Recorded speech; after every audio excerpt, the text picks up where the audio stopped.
环球大战线深入世界最前线，全球各地的观众朋友，大家好，我是叶思敏。今天节目一开始，先邀请观众朋友们先帮我们的节目点赞。如果呢希望跟我们互动一样的，我们留言区来留言，写下你可以告诉我说思敏在哪一个城市收看，我会来亲自做回复，并且如果看到热推荐，再次的提醒观众朋友，看到热推这2个字可以按下热推，有助于我们的影片在国际的能见度。那么今天的节目的大主题，我们会来聊美伊战事，川普签字止血了。协议呢，现在美伊双方是各说各话。不过呢，现在面临的问题是伊朗越打越强哦，飞弹的部分回血了75%，浓缩铀它还把它封得死死的。美军真的敢再开战吗？今天这些议题我们会一起来做关注。首先欢迎我们的到场来宾，前资深外交官介文吉大使。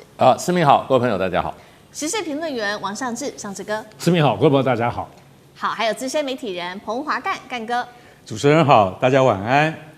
好，观众朋友，今天有关于美伊战事的3个火线话题，等一下一起来看，也请我们的来宾来特别就这些议题帮我们做解答。首先第一个，我们来看到川普说他要停火，急着签 MOU， 但是我们现在有看到一个现实哦，伊朗的飞弹库存现在回到了战前的75%之外，还疑似获得了来自于俄罗斯的军武库的补血。这一场战争，美国真的打得动吗？还是已经被迫承认打不赢伊朗了？第二件事情来看到的是，伊朗一边他宣称他已经突破封锁了，包括看到了5艘的船是直接突破了荷姆兹海峡，一边他又把他的核地下设施的通道给炸掉，并且在这边埋下了地雷，以防美军在这边夺铀。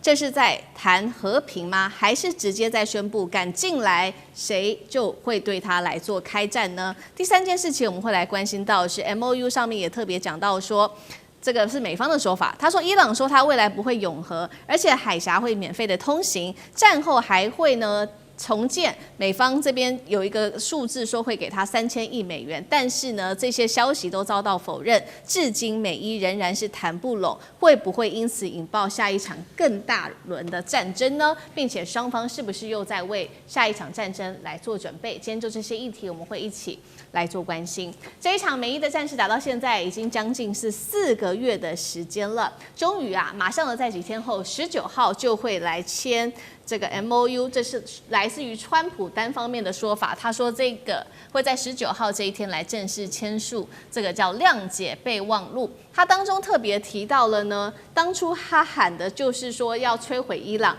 他要打垮革命卫队，终结核威胁。但是我们来做一个统整，到现在4个月了，我们看到政权没有被打倒就算了，革命卫队现在呢变得更加的这个更有气势，并且我们看到浓缩铀也没有拿到，并且呢，伊朗持续的恢复它在军工的生产哦。更打脸的是，现在呢，伊朗又祭出了新的3招。首先，伊朗的官媒立刻宣布，3艘油轮、2艘货轮成功突破了美军的封锁，成功的通行过去了，这是第一件事情。第二件事情来自于西方媒体的说法，伊朗的库存已经恢复到了，这个是飞弹的库存，战前的75%，甚至可能已经获得了来自于俄罗斯的最新生产武器的补充哦。最后是美国最在意的有关于浓缩铀的问题。CNN 报道最新消息，伊朗近期是直接炸毁了浓缩铀附近的地下通道，并且在这周边布设了各式的地雷，告诉美国说，你如果敢来的话，你就会遭受到这些地雷的引爆哦。再来，我们来看到了川普总统最新的说法，他抛出的条件是，中东国家如果需要美国的保护的话，需要缴交20%的区域收益给华府。但是这些波湾国家，他们不就是因为美伊战事的波及，因此被攻击的吗？他们还要缴保护费吗？好，所以今天节目一开始要请教介大使怎么看？川普一边呢谈着说他要和平，另外一边又说不排除可能再开战，如果这个谈不拢的话，这是典型的极限施压的战术吗？但是我们看到另外一边是伊朗快速的补血当中，美军弹药吃紧的状况之下，还打得起第2回合吗？介大使怎么看？对，其实就这个目前我们得到的消息，有关这次的这个所谓的谅解备忘录里面啊，已经看出来美国已经输了。美国只得到2个承诺，第一个，荷姆兹海峡开放。那个很多人就说，荷姆兹海峡本来就开放嘛，你打了以后才关闭啦。对，现在人家伊朗说我在开放，这算美国胜利吗？第二个呢，美国现在没有提那个什么哈，就是浓缩铀摆在哪里？伊朗不是说我浓缩铀就藏在地下，我里面都搞了很多地雷，你不想进来？美国本来说那就浓缩铀交出来，然后呢送到俄罗斯，后来就说送到中国大陆去，把它怎么样风度给它给它减低，搞到最后现在浓缩铀就不说了。川普说伊朗承诺说不发展核武，伊朗从来没有说要发展核武。从这场战争打到从头到尾，人家伊朗都说我没有发展核武。那美国说关键你把浓缩铀弄出来，现在浓缩铀没有了，所以美国就得了这2样，然后其他都是什么？全面停火，包括哪里？包括黎巴嫩你也给我停火，那不就是把以色列从餐桌上直接放到菜单上去了？对不对？以色列就关心黎巴嫩的，结果呢，现在美国帮以色列决定说，黎巴嫩停火，以色列不要打了。所以说，川普用 F 字的字来骂内塔尼亚胡，我跟你讲，内塔尼亚胡还有大部分以色列国民大也在用 F 字在骂川普可是问题就美国就这样把以色列给卖了。第二个呢，3000亿美元的这个所谓的重建基金，你以为美国会出吗？美国有承诺，那都海湾国家要出的，对不对？海湾国家一定会出啦。我跟你讲，3000亿美金是要给定了。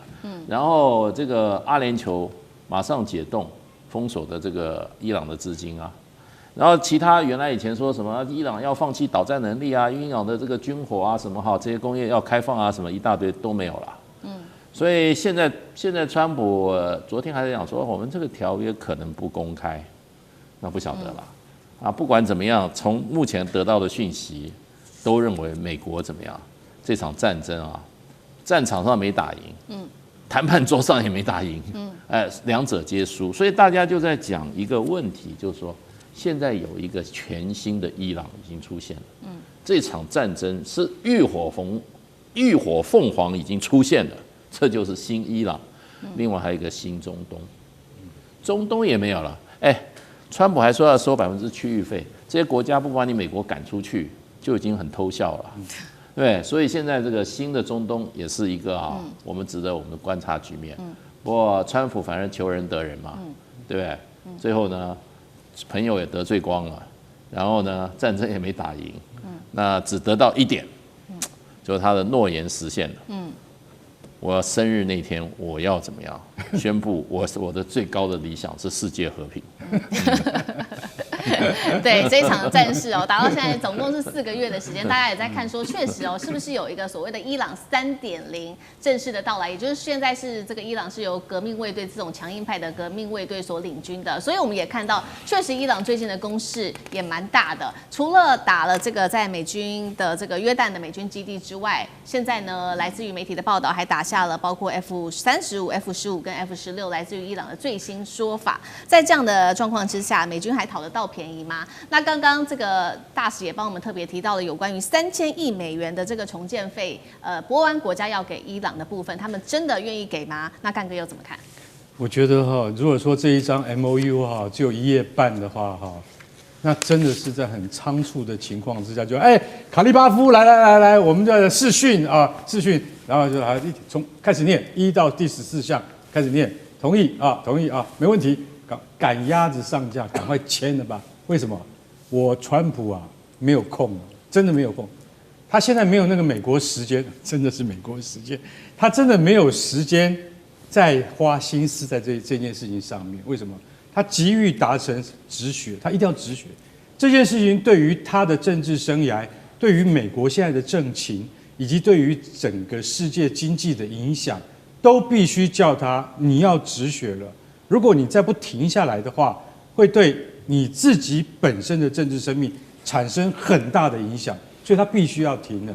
当然，他没有得到浓缩铀的保证，也就是说，伊朗绝对不再发展，或者能够在国际能源、核子能总署的监督之下完成我们希望的和平用途，这些可能都达不到，没有关系，我们先摆在一边。为什么？因为我急于达成有限度的条件的和平跟停火。为什么？真的打不下去了。对，我们标题上面就讲打不下去了吗？真的打不下去。为什么打不下去？我今天坦白讲，等一下我们后面会提到很多为什么打不下去的原因给大家了解。因为你现在如果要让美国再进行大规模的监控，其实是做不到的，舰队本身做不到，然后呢后勤也跟不上，那要花很多钱。其实据我们初步的统计，到目前为止，在伊朗身上大概已经花了1000亿美金了，1000亿以上哦，那算是所有最接近的近代这几次战争里面算最少的。为什么？因为只打了4个月而已。但如果再打下去的话，恐怕那个价钱就会逐步高升。你现在要怎么样面对自己在美国国内的油价的平抑？北海布伦特原油不能在100元每桶的那个盘旋，不能再在那个地方盘旋。为什么？那就直接影响到物价。川普一定要想这件事情，说我就要期中选举了，那这件事情我有多少时间可以消化？通货膨胀它有几个时间，有多少时间可以让它平稳下来，让共和党能够到的那个时候得到一些最基本的优势，就说我川普可以拿来说话的，我可以拿来说嘴的，我可以拿来就我可以很臭屁的跟大家讲说，都是因为我川普，所以你就必须，这个不是说明天你就可以掉下来，你要至少要2-3个月的时间，让它慢慢的缓步下来。国内的经济有一些起步，有一些改善的话，对于你的选举当然是有好处的。所以他在这件事情上面，他不能再拖下去了。我总认为说，停火是好事，然后呢，他可以得到就是说一些就是说，基本上国内老百姓所看到的，虽然说参众两院都认为说这个到底是什么协议啊，我们根本看不到内容啊。你就说停火就停火了，协议就达成了，可是我们根本没看到内容是什么，不能这样对国会负责的。老百姓也要看一下，对不对？你就说结束就结束了，那有一天再打起来。赫格塞斯第一个国防部长赫格塞斯，他第一个他就讲说，我很怀疑啊，我很担心啊，对不对？当然这个也是外交辞令啊，可是说句实在话，对于美国的整体外交政策而言，赫格塞斯讲的是实话。到底你的和平建立在什么基础上面？会不会有一天突然伊朗跟以色列又打起来了？又打起来，川普你的立场又变成了什么？对不对？那个是要带美国一起再打重新再打一遍的哦。你有没有想好你要怎么做？我觉得他根本没有想好。不过我们现在就是也把重点来看到是说，那接下来在19号几天之后的这个会签的川普说会签的这个美伊双方的 MOU， 到底是签真的还是假的呢？因为其实现在美伊双方还卡在几个重点问题上面，不管是浓缩铀的问题，或者是荷姆斯海峡的问题，还有这个3000亿美元是不是要给伊朗的这个费用，现在全部呢可以说是美伊双方各说各话。先来看第一个议题，就是浓缩铀，美方说伊朗已经同意了永远不永和，但是伊朗说只是有限让步哦。美方说这个荷姆斯海峡接下来会免费完全的开放，伊朗说呢确实会开放，但是只有60天的我们的技术谈判期间之内，在这个之后还是会收服务费。至于刚刚我们提到3000亿美元是不是会给伊朗的这一个重建费，川普已经否认了，他说没有这件事情，还说这都是民主党自己制造的假新闻。现在看起来双方各说各话，MOU 真的签得成吗？那尚志哥怎么看？首先，这次不是一个协议，正规的协议。众所皆知，所谓的 MOU 其实应该说意向书哈。意向书没有法律的约定，它只表达了一个意向，而且它的全名叫做停火谅解备忘录或意向书。还有个谅解在这里头，就又有原来这个比较，大家就是态度上有一个大家我知道你的态度，你知道我的态度。其实像我过去在商业上当中，我们看过很多的这种 MOU， 有时候 MOU 是这样子，是我表达我的态度，你表达你的态度，可我们态度不一样，我们还是可以签的哦。但我觉得这次之所以能够签下来，其实无论是怎么说，我认为对于整件事情，对于川普跟美国来说，最重要是美国国内的因素。是都知道，首先第一个是他的民调已经已经在30%边缘哈。你破这个30%，就明天要掰到20%几，这还是很吓人的。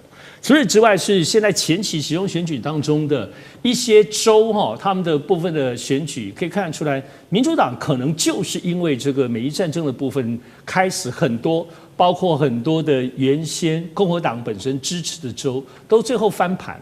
我认为在这一波当中来讲，这个东西是因为是可以被精算、可以被推估的。再这样下去，你不要说是跟在这里头美国有多少这些意气之争当中占了川普有多少面子，跟他有多少下台阶。重要的是，你共和党执政的这个最根本，就是现在在美伊战争作为核心因素，通膨啊，其他的经济发展的这些都是周边的。而这个东西让人觉得是一个义气，就是一个选民当中的一个 kimochi 的，变得那么核心跟那么浓、那么重的时候，就一定要赶快先有一个化解的结果。所以我们讲说，这次 MOU 之后距离要签协议还有60天。那这60天我们其实可以看到，第一个我刚刚讲，除了这次是国内因素，美国国内因素，另外我们来仔细看这里头有所有的东西，让大家很难忘的是什么？其实就是钱。要知道，这次特别是能够对于先前伊朗被其实制裁跟冻结的这个几百亿的钱，竟然240亿就答应给，还记不记得川普现在就是说，就是奥巴马先前给这个伊朗钱，你就解冻他的钱，然后让他才有这个，我是觉得1分钱不会给，对吧？还记得吗？所以为什么现在都可以调整？其实我认为这里头牵涉到的，一方面是这个东西的钱是大家来做一些 trading 一些交换。二方面，其实我觉得，其实重建计划，我在这4面节目里头已经想说，早先在打的1个礼拜就2月底3月初打，才刚打，其实周边就有很多人已经在看所有波湾国家的重建计划了，油田要修跟等等的，而且大家已经在筹资金，那只是看中国跟美国的意向如何。所以因为背后牵涉到很多的利益，也就是说，这次只要稳定下来，不要说真正签和平协议，你只要这60天。把整个波湾，包括荷姆兹海峡的这些油跟经济跟这些资金，让它流动起来，现实的流动起来，你要再打，其实不是很容易哦。其实，在当中，你只要大家都习惯了，接下来这种油都动了，资本也都流动了，还有这么很 juicy 可口的重建计划，大家可以在波湾大分赃。我觉得这个一旦动起来的时候，其实我觉得在这个波湾上面就会有一个特别的保护膜，因为大家为了利益。不会轻易动手的。那要知道，这次战争核心就是美国当时在2月底的时候站队跟以色列在一起。波湾本身就其实就是以色列跟阿拉伯国家乃至跟伊朗之间的斗争。我觉得川普想清楚了这一点，不惜骂纳坦雅胡这么上，他要从里头撤退，他要变成一个可以两方调节的第三方。我认为现在他的战略是这样子的。好，谢谢上志哥。那我们休息一下，马上回来。地缘政治、美中之争、战略价值、强权崛起、小国生存，现在与未来洞悉事件走向，掌握世界脉动，全球观点尽在环球大战线。接下来我们持续关心到是川普这一次不演了，直接呢对这个纳坦雅胡以色列总理飙脏话，他还呛以色列说2小时就会灭国。那纳坦雅胡这一次是急疯了，尤其呢在1年之内，以色列的方面打伊朗2场大战被视为是根本就白打一空啊！到底在忙什么？今天就这些议题会一起来做关心。好，美国跟伊朗即将要签署这个和平的备忘录，现在最紧张也最不高兴的人，恐怕就是在以色列了。在川普宣布停火之后，没有想到以色列又在度的大动作。这一次交火的对象就是在黎巴嫩南部的真主党，双方又再次的打起来了。这一次在黎巴嫩南部可以看到这个炮火持续的是满天飞哦，到处都可以看到无人机、火箭持续的在这边互相做轰炸。那么我们要持续看到的是在这个军事行动进行的同时，以色列总理纳坦雅胡又站出来，他很坚决的说，接下来的动作，以军绝对不会撤出加萨，不会撤出黎巴嫩，也不可能会撤出叙利亚，并且呢，等一下我们会看到，他也说要在这边建立长期安全的缓冲区哦，包括了以色列总理说的，他要在加萨在黎巴嫩的南部，还有在叙利亚的部分建立这个安全缓冲区。表面上叫做安全缓冲区，但是大家解读说，因为纳坦雅胡说了，在这边要长期驻军，而且要永久控制，这个叫做领土的扩张，叫做领土的占领吧。好，我们来看看现在呢，川普他的态度又是什么？川普其实呢，对于纳坦雅胡的种种行为非常的不满意，所以他就怒呛了纳坦雅胡。他说：“假如伊朗拥有核武，你以色列啊是连2个小时都撑不下去的。”等于承认是说，如果以色列你今天没有了来自于美国的保障，其实呢你是无法面对伊朗的。所以今天节目一开始特别先请教干哥怎么看了川普说的，如果伊朗拥有核武，以色列你连2个小时都撑不下去，这是什么意思呢？再来就是看到了从去年的12日战争，即便有美军的协助，我们看到以色列的铁穹还是被打穿了。这一次纳坦雅胡动作这么多，是不是又想要继续的拉美国下水呢？那干哥怎么看？我刚才上次讲的对啊，真的，川普他要从里面抽出来，拜托，我现在已经我的这个政治宣誓已经达到了，现在你们两边啊，变成什么？变成我的烦恼吗？不行，我还是要抽身，然后让你们以色列跟伊朗彼此都冷静一下。可是尼坦雅胡怎么可以？他不能这样子他的政治生命他自己要想办法延续下去了。所以他就说，我跟你讲，他提出了什么深层安全区？以色列它需要深层安全区的原因，是因为它现在还是面临真主党的威胁，对不对？所以它在黎巴嫩的行动，它是不能够停止的。那在这种情况底下，于是尼坦雅胡他就说：“我跟你讲，我们绝对不会退出加萨，不会退出黎巴嫩，更不会退出叙利亚。”那你去想一想，从以色列的国土往上一看，先到了加萨，再到了黎巴嫩，再往北就到叙利亚，它的国土延伸。为什么我讲国土延伸？就是它实际控制范围已经往北至少500-600公里了。代表什么？代表这都在以色列国防军的掌控底下，这样我才会感觉到安全。南边不用顾，为什么南边不用顾？南边是西奈半岛，再过去就是埃及。埃及在40年前就不跟以色列打仗了，所以他现在要往北扩充。可是这个在伊朗的眼里就是眼中钉，为什么？因为伊朗长期在支持真主党的，对不对？所以在这种情况底下，我说一句实在话，他的所谓的深层缓冲区或是安全区，就代表以色列要长期驻军。长期驻军绝对不是真主党能够接受，也不是伊朗能够接受。所以这里面埋下一个很大的问号，为什么呢？因为如果说以色列你要长期这样占领的话，那对于阿拉伯世界而言是很大的威胁，对不对？那川普讲那句话，其实你要深深思考说，如果伊朗拥有核武的话，你以色列连2个小时你都撑不下去啊！意思就是说什么？他有的话早就拿来打你了啦，他当然没有嘛。那后面他这句话他就没有讲了。因为我川普的努力嘛，所以伊朗到现在没有核子武器可以拿来对付你。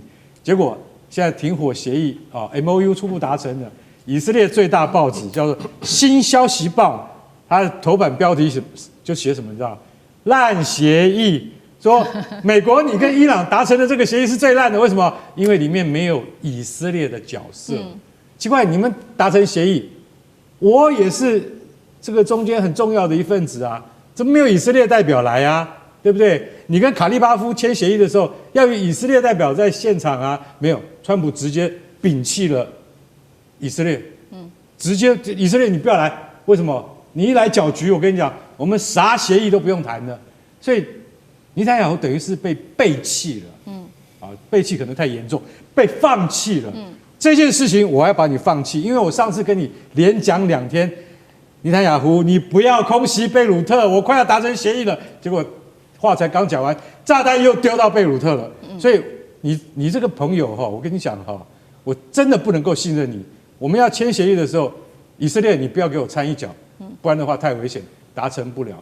所以其实以色列他希望，就说我至少2次战争，去年6月的12日战争，跟今年跟美国一起打。要达成一点什么？哪一点？让那个伊朗的统治阶层动摇，进而变成什么神学政权能够倒台，都没有达成。这个仗等于是白打了嘛，真的是白打了。然后在最后关头，你还被川普一脚踢出去。他现在我看满脸都很难看，因为接下来他的国际地位会更艰难。以色列他出兵，或者说他在加沙地带再用兵的正当性会更糟糕，这就是他们最难堪的地方。好，这样子整整打了1年，2次的战争，一次是去年的12日战争，一次是这一次的美伊战事。原本以色列设定的目标也都没有达成，那他现在又新设定了一个目标，刚刚干哥帮我们提到了嘛，深层安全区。那包括他说要在加萨、黎巴嫩南部、叙利亚建立安全的缓冲带，真的有可能吗？那背后的盘算，介大使有怎么看？事实上背后的盘算就是扩大领土范围嘛。对，因为以色列的国家1948年成立的。他说我是富国，那他前一个国家几乎快2000年以前的。对，你2000年以后你说我富国，那只能说2000年以色列这国家不存在。那1948年建富国以后，他每一寸土地以前在过去2000年都是别人的土地啊。所以你要说这个深层区域概念，它是安全需求还是领土扩张，还是扩张势力？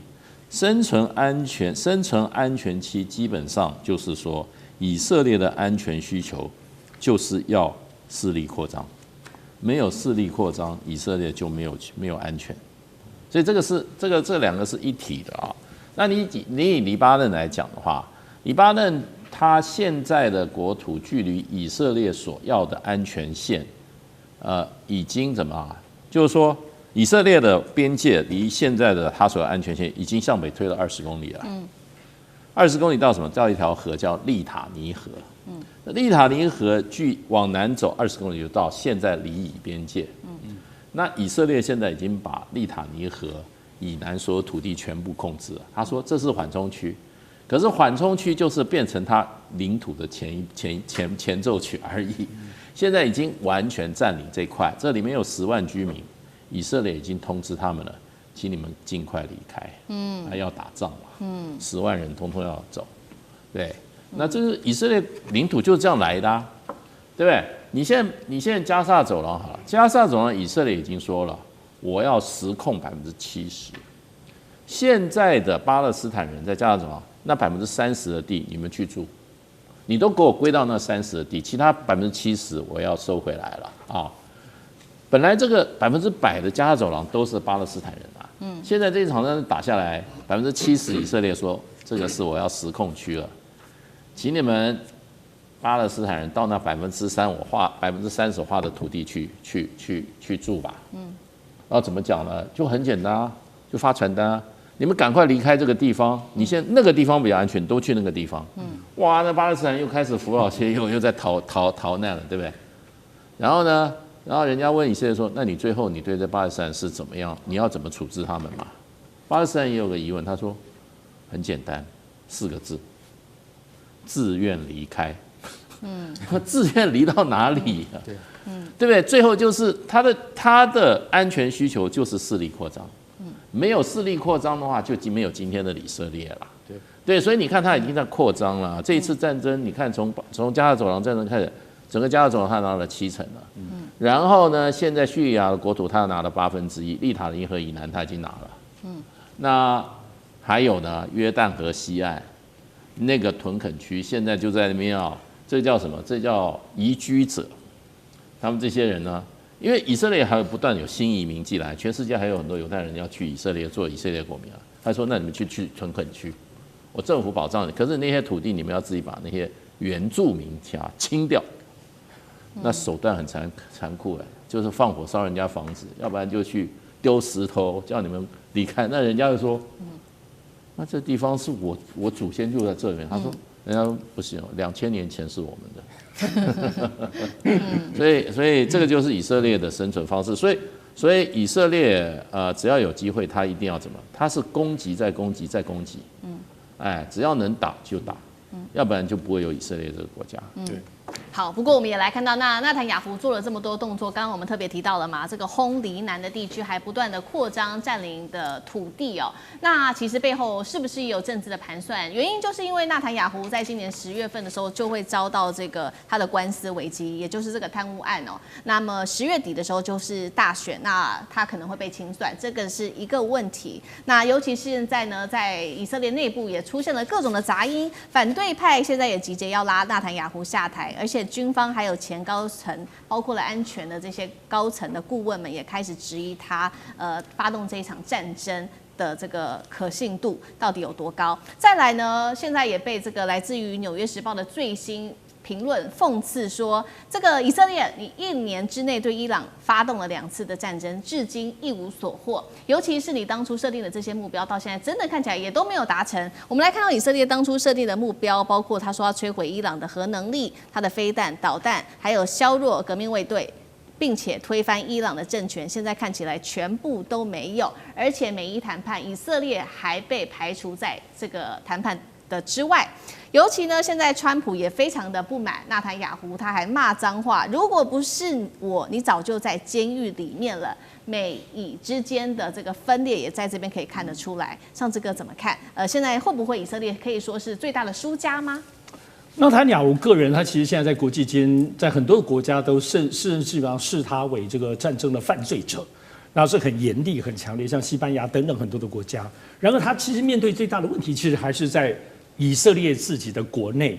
但我觉得我们现在眼前要看的一个关键点，就是说，当这次美伊签下了这些协议也好，这个意向书也好，美国特别是川普个人，很明显的不再那么支持纳坦雅胡的时候，到底纳坦雅胡国内对他的反对力量会不会更加的加剧？因为这个东西是很微妙。犹太人或犹太资金在犹太势力，当然在美国方面很大影响力，也可以影响到川普。可如果这次川普就是幡然醒悟，就是没有要跟纳坦雅胡站一边，甚至有所切割了，这些言语上的重话的切割，乃至于未来军事行动上的很多切割，也制止他们在打黎巴嫩。纳坦雅胡怎么办呢？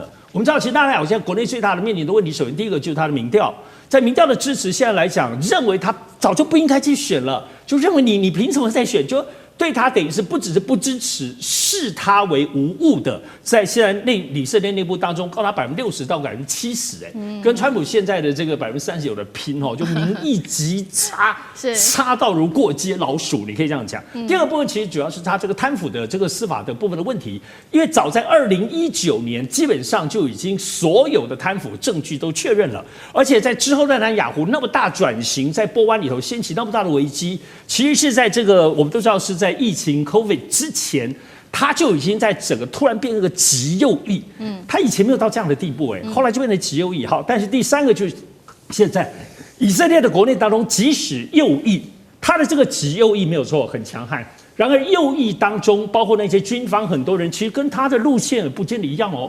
包括对加萨、对人质的部分态度，大家也是泾渭分明。所以并不是右翼都是大团结，这是他现在面临很大问题。可我始终觉得这些政治人物、这些意识形态、价值上当中问题，永远顶不上真正的跟钱有关。怎么说呢？我们都知道，因为他占领加萨之后，你其实如果要维持加萨包括军力，你要花好多钱嘞。然后，而且包括你现在我们看到说，如果你在这一次的伊朗战跟伊朗的部分战争，你现在也还是花掉的，现在统计起来，他已经花掉超过5000亿美金了。是。可能花的比美国还多，所以这些钱不会自动生出来，因为你现在战争就影响到我们知道以色列过去的航太科技网络是强到爆炸，甚至跟台湾有很多的合作。可是你一旦战争之后，不要说这些产业，人家尤其欧盟懒得跟你合作，要跟你不往来，更重要的是这些科技的人才，这些劳动力都会跑光光所以呢，这一波其实对于以色列内部以科技为主的经济到底破坏了多少？跑掉多少？还有哪些公司是在为以色列能够赚取外汇的？其实目前国际上包括投资圈并没有严格的统计，但这些全部都会算到纳坦雅胡上。一旦以色列的大部分人觉得哇，公司找不到年轻人就活不下去怎么活得这么糟糕？我觉得纳坦雅胡就真完蛋了。好，谢谢上志哥。那我们休息一下，马上回来。地缘政治、美中之争、战略价值。强权崛起，小国生存。现在与未来，洞悉事件走向，掌握世界脉动，全球观点尽在环球大战线。日本最害怕的事情发生了，中国大陆一手紧掐乌，一手又紧掐稀土。拉住这个日本的咽喉哦，尤其是针对于高阶的制造产业，恐怕遭受的是断血式的打击。日本的制造业强国神话正在崩塌。观众朋友，欢迎在留言区跟我们一起做互动。如果您认为接下来中国大陆针对乌还有稀土能够掐住日本的非常重要的制造业，甚至是科技军工命脉，留言写1。如果您认为现在影响力还在逐渐的发酵当中而已，可以留言写2，跟我们一起做更多的互动。好，我们今天要来关心到的是，继收紧对稀土之后，日本今年大动作的就是针对于日本祭出更具杀伤力的乌武器的一个限制。好，时间就是从今年的1月份开始，北京开始实施的管制，掐住日本的这个命门的，包括了它的碳化钨，还有高纯钨粉。跟6氟化钨等等，都对日本的出口是直接降为0，这个影响性是非常高的。因为呢，这个好几个月下来都是直接降为0的一个出口，重挫的是日本的高阶制造的核心命脉，首当其冲的，等一下我们就会来看到是日本的半导体产业。根据了解，这样子的一个限制比稀土管制还要致命达到100倍。来看到具体的细节，包括了日本的2家非常大家的这个是材料的隐形巨头，关东这一家关东电化工业，还有另外一家呢，这个是中央硝子，他们已经宣布了，从下半年开始会全面的停产，并且告诉了。包括了台积电、三星跟 SK 凯力士都没有办法再提供他们产品了。接下来，他们这几家的企业会不会因此产能也因此受到影响，还要持续的做关注。另外来看到是日本的老牌刀巨头巨擘，这一家是富士精工，也宣布了说它有大量的订单。因为没有钨哦，所以导致停滞、交付也延迟，深陷在亏损当中的深渊。本财年的一个利润预估暴跌幅度高达88%哦，直接陷入亏损当中。再来看到的是这一家住友电工了。住友电工社长坦承，在中国的禁令之下，它的多条产线同样的也是面临停摆的。那么包括了住友电工，还有30材料，他们也说呢，因应中国大陆的限制，所以他们的部分产品在钨上面最高调涨幅度高达60%，依旧无法缓解它的供应链的危机。到底中国大陆掌握多少的钨呢？我们来看到，在全球的产品钨制品的产能高达80%以上都是由大陆所掌握的。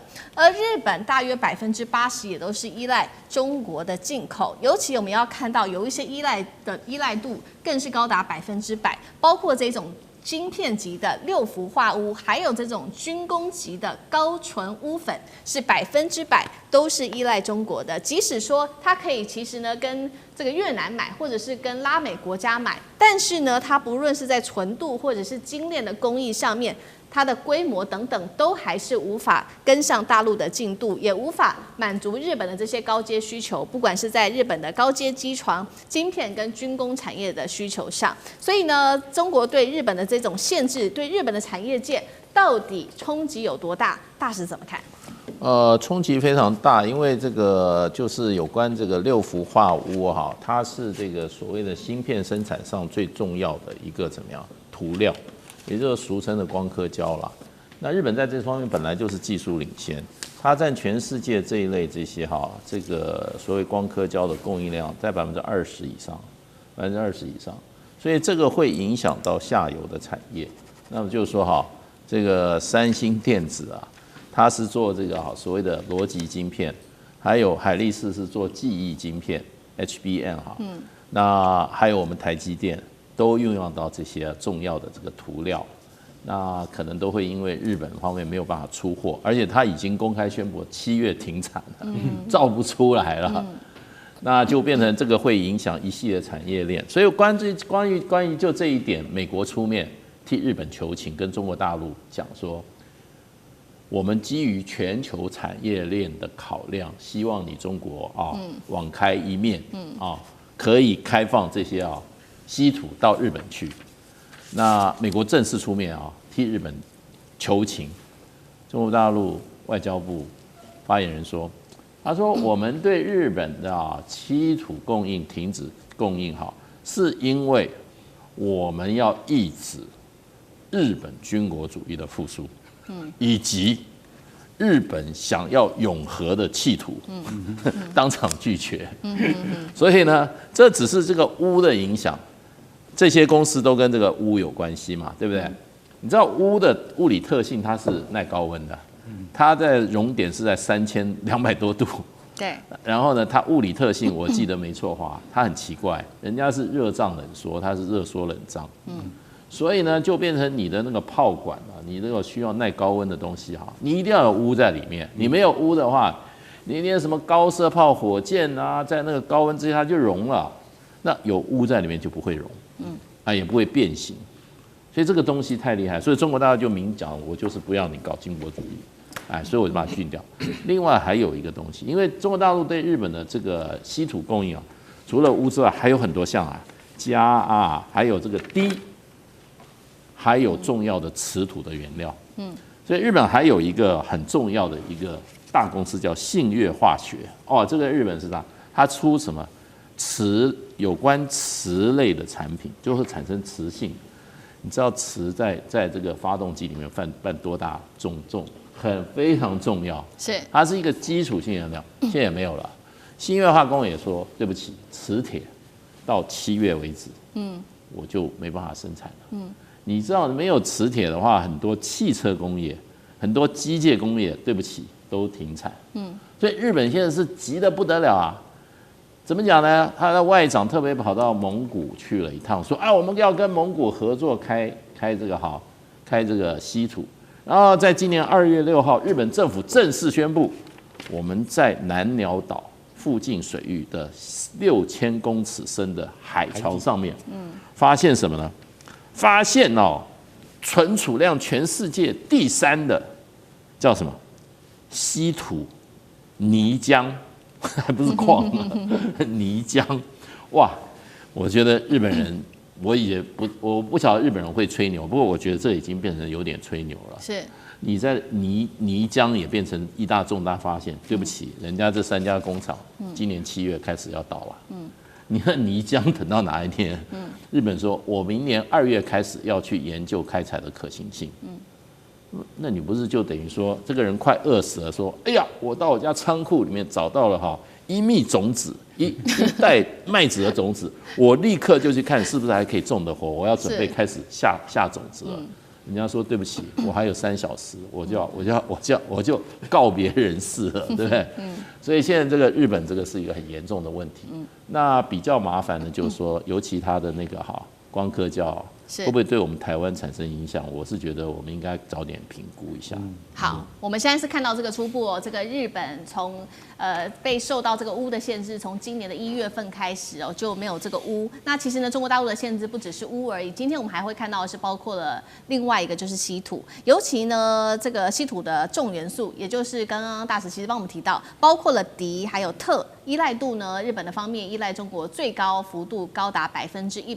重点来了，他们这个稀土的库存现在也只剩下半年而已，现在到底来不来得及跟得上？尤其是这些产业界的重挫，有哪一些？我们看到供应链的危机，包括从去年底开始，我们就已经讲过了，这个丰田几家大厂、汽车大厂出现了问题，丰田旗下14条的生产线都因为稀土断供被迫停工。再来就是本田了，它的铃鹿工厂出现生产中断。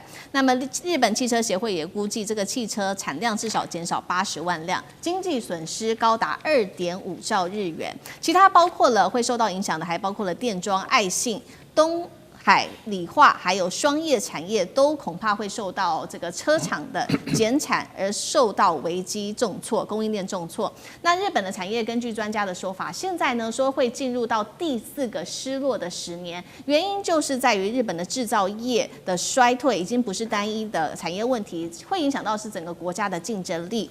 那么尤其是日本的这些很重要的原料都掌握在大陆的手里，现在大家对于这个日本的整体的市场或者是日元都开始信任度在松脱，那么导致资金撤离、投资放缓、产业外离等等的现象，上次哥怎么看？好，我想中国大陆怎么会不知道现在日本本身的经济就有好大的问题？怎么会不知道日本的国债其实现在来讲也是8点多兆美元，1300多兆的这个日币，每年的1/3财政收入也要还这个债务所以这是日债。然后日币的最近非常非常弱尤其美元强势跟波湾战争这个部分来讲，那么日本央行其实才刚刚通过说他们其实就是已经加码一息，可加码一息当中，其实看到对日币本身好像也没有太多的影响，所以我们其实知道这个整个产业结构的问题，中国大陆怎么会不知道？所以中国大陆在去年10月的时候，高市早苗说了台湾有事，日本有事的时候，一开始是出招，是你的观光文化产业当中，包括两边的一些民间交流，包括演唱会不让你办了，很多这个日本明星都受不了，然后日本的年轻人部分也是受到影响。好，然后呢，最重要当然是今年1月的时候宣布了有关这个所谓军民两用物项有1005项，而且它有具体点名有20家基本上是管控的，包括30，包括川崎，包括 NEC 这些超大型的公司，因为他们底下有好多其他的小公司或他们的产业链，有20家的关注。刚刚是你念到的那些东西都不在这40家的名单当中也就是说4个月下来，大家撑5个月下来用他们自己的库存。可是现在你看到的，虽然30跟川崎没有出来说他们完蛋了，他们还在用，可是跟他周边的产业链有太多都已经活不下去了。所以呢，这里头对日本的经济的根本性的结构性的打击到什么样的地步，我觉得是最近我们才感受到这个部分的严重性。而当然里头最厉害的还是跟稀土有关，稀土所延伸出来的部分是比日本想象中，而且他们先前还硬着觉得自己还有库存，好啊，你有啊，但是你就烧掉了，用了4个月之后，终于连库存都没有，而且没有替代方案。刚刚其实大家讲的那一些东西，包括你说挖到什么东西，都不是你现在3秒钟能够做出产业链。现在单你现在花了更多的价钱，我们想钨来讲，现在都已经涨了200%多就是它涨价。那特别是一些半导体要用到的，所以现在其实说光产业之外，国防航太日本全面的崩塌，半导体跟光学全面的崩塌。而现在其实到核心是什么？最近其实中日有好多东西，河野洋平因为刚刚过世，本来6月中旬的时候，6月下旬河野洋平要带最大的一大坨民间的部分要去跟日本，因为河野洋平对中国大陆还是认为是老朋友，但他死了。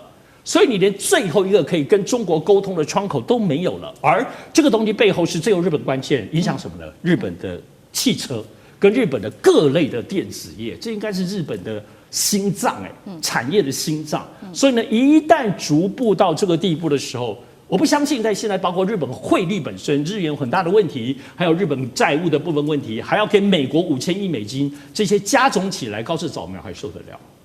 对，所以我们现在看到中日关系在这个政治上面的关系降到冰点，同时直接重挫的是日本的经济表现，那被形容是这个失落的第4个10年。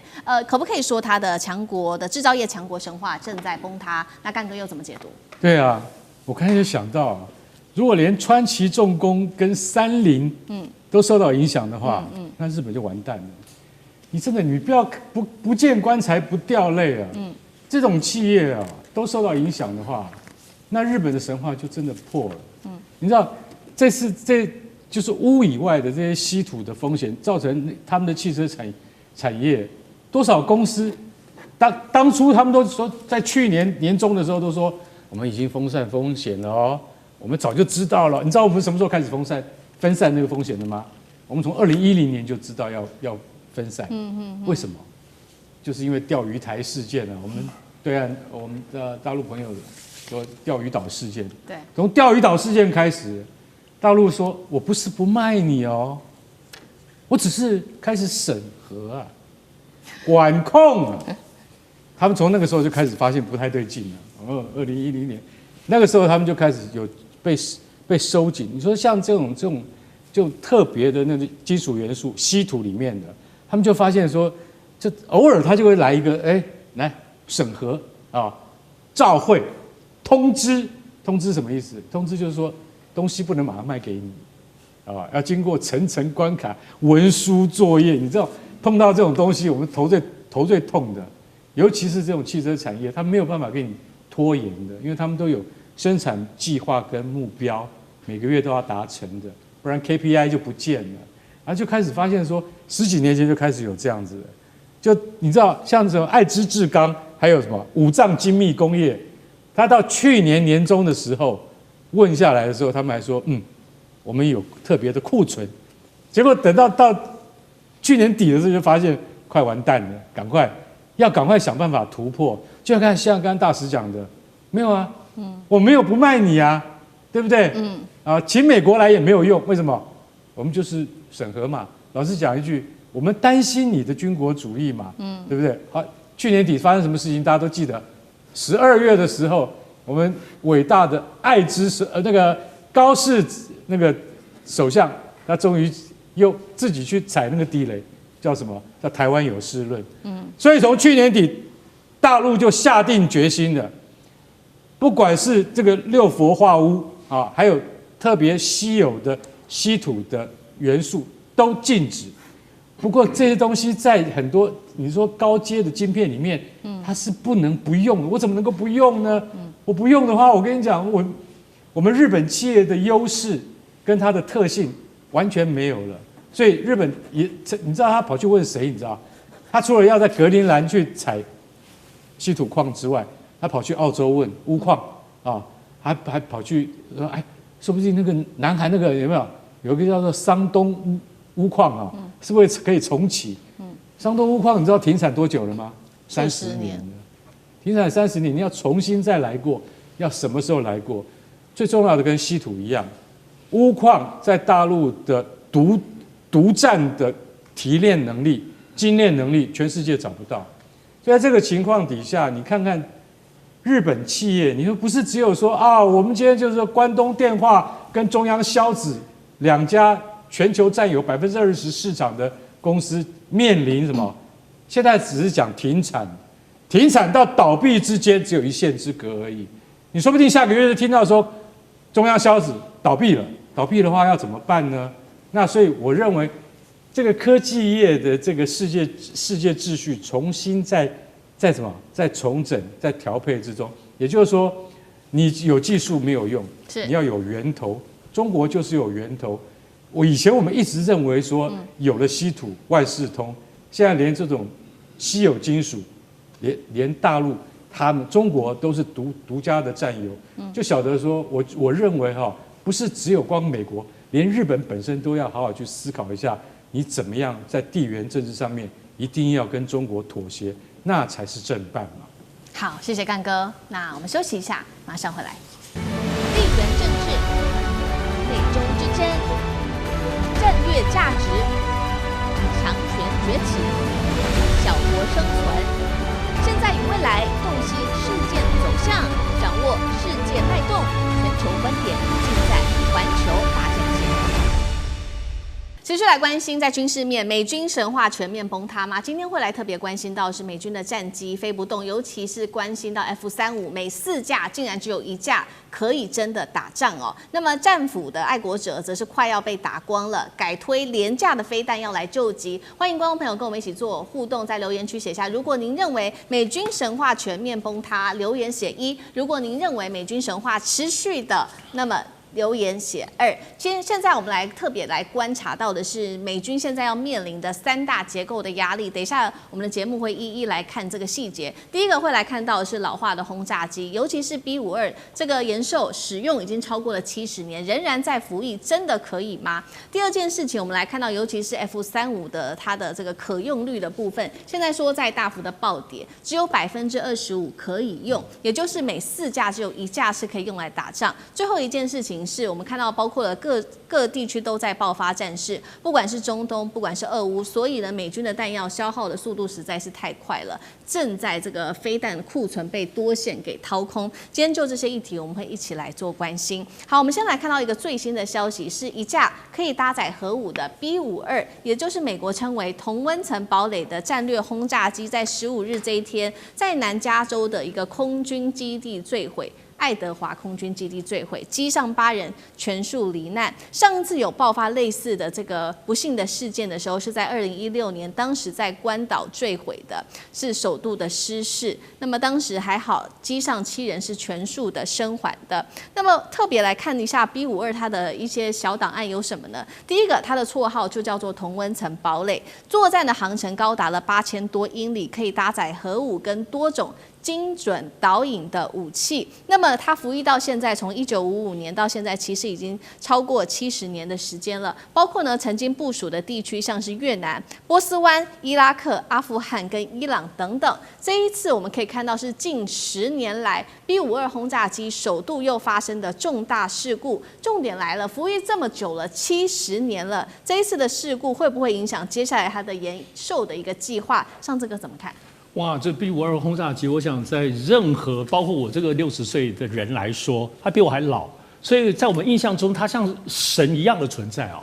我以前玩3军战斗棋，如果你有抽到一个 B-52的这个，你就觉得你赢定了，因为你又可以炸任何地方，谁都可以炸，航空母舰可以炸，所以它是一个绝对性的哈。那这次当中，当然还是发生了这个部分的意外，所以大家还是在检视到底 B-52还有没有它的价值。跟各位讲，其实还是有的。其实，在美军的这个规划当中，不要看它已经老了，但是它有几个很特别的地方。第一个部分，它真的就是可以飞抵非常非常的高空，然后它可以直接任何时候出任务，可以在这个地球上飞30个小时都没有任何的问题。而且它的载弹量很大，所有由空中发射的空对空、空对地，它都可以发射，甚至最重要的核弹。所以过去我们对 B-52，它作为战略轰炸机，就是它可以载核弹，而且它可以在默默的飞到高空中，你根本都不知道，雷达可能都扫不到。好，所以现在看起来美军的部分是确定还是会留。现在这 B-52都是 H，B-52H 是他们现在其实有个新的计划，要把它做修正到 B-52J 这个机型。首先，现在已经要换它的这个发动机，它劳斯莱斯一个最新的发动机，它可以让性能再增加40%以上。你看它飞那么高，还可以这么续航那么久，所以接下来会加强它的阵列雷达，另外包括它的武器相关的这些控制系统，都是 B-52，它就是就原机去改。但目前为止可能没有改它的逆踪这件事情，因为那个部分的这个成本很高。因为它现在就是刚刚这样讲，它不用逆踪嘛，它就够高，本身就够安全，它可以大量的弹药，包括核弹。另外一个部分，它就造价便宜，小短万呢，所以改一改，现在是变成看它整体的部分方向。其实，在美国战略当中，现在 B-52作为未来这个 H，未来的 J 可能还要有很久了，因为他们可能未来第一步认为。计划中2033年才会有第一部 B-52改过的，这已经牛年马月了。中国大陆的飞机跟轰炸机都不知道厉害到哪里去了。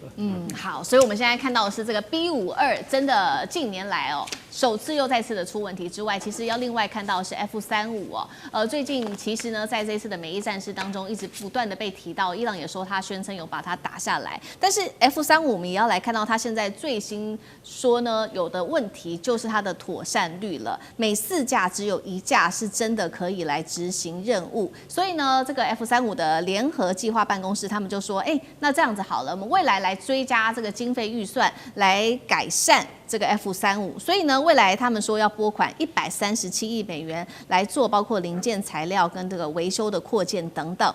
我们要来看到，不仅仅是 F-35的妥善率大幅的衰退，整体来看，当时呢，在2024年，美国有一个是防卫新闻的分析也指出，在2024年整体的机队妥善率竟然只有60%而已，也就是说，在5025架的军机当中，只有大约1900架都是无法真的来执行任务的，妥善率创下了近年的新低。所以我们先看到 B-52出问题，再来看到这个 F-35的这个妥善率，4架只有1架可以上战场，干哥怎么看？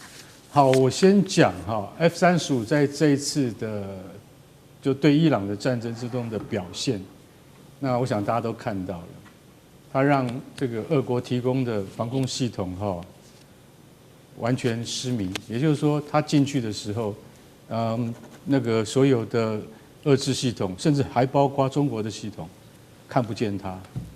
你必须要承认这件事情是真的。所以你就晓得说 ，F-35它在这么长的发展过程之中，它达到了它的技术性能的需求，它达到了，它成功了吗？它成功了。但是现在 F-35马上就要面临什么样的状态？可能所有人都想象不到，也就是它的机队，现在总共800架，美国空军跟美国海军加起来，还有陆战队加起来，总共有800架 F-35，但是它的后勤完全跟不上。也就是说，你所看到的突入伊朗的防空网呢，那些都是精锐，那个叫做 Full Mission Capable，FMC 就是全备能力的战斗机。那 FMC 的这种飞机现在在这个整个机队里面占多少？就800架里面只有25%，也就是说只有1/4有这种能力，其他3/4都没有，就说具备所有能够突入像这种伊朗防空网的飞机了。你叫其他，就说10架里面叫其他7架来，可能进去会不会打下来啊？要了解我大概讲的意思，就是说。现在能够具有这种完全的能力的飞机，只有1/4而已。那你要让另外3/4也赶快赶上来啊，对不对？对不起，你要花130亿，钱花在哪里？是哪里？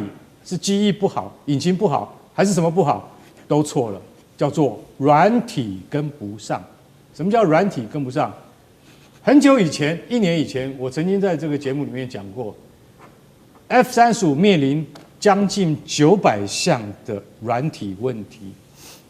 什么叫软体问题？也就是说，它太精密了。F-35本身就是一具超级电脑，这架飞机就是一具超级电脑。你在那个什么无敌铁金刚，不是无敌铁金刚，就是我们在看到那个电影啊，那个好莱坞的电影里面看到那个，就是有 F-35它的能力以及它会变成这个机器人的那个过程。老实讲一句，它就是一具超级电脑，很像电影里面形容的内容。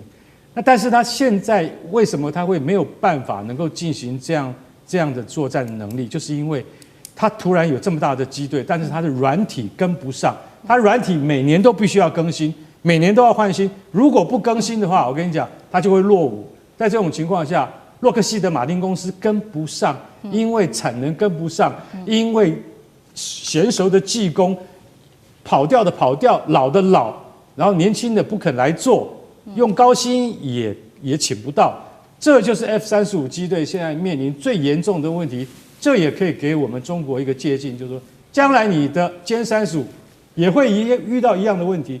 为什么？因为他们都是第6代战机，他们随时都要更新他们的软体，这就是美国面临的问题。而所有世界进步的空军，将来都会遭遇一样的问题。所以我们要慎思之。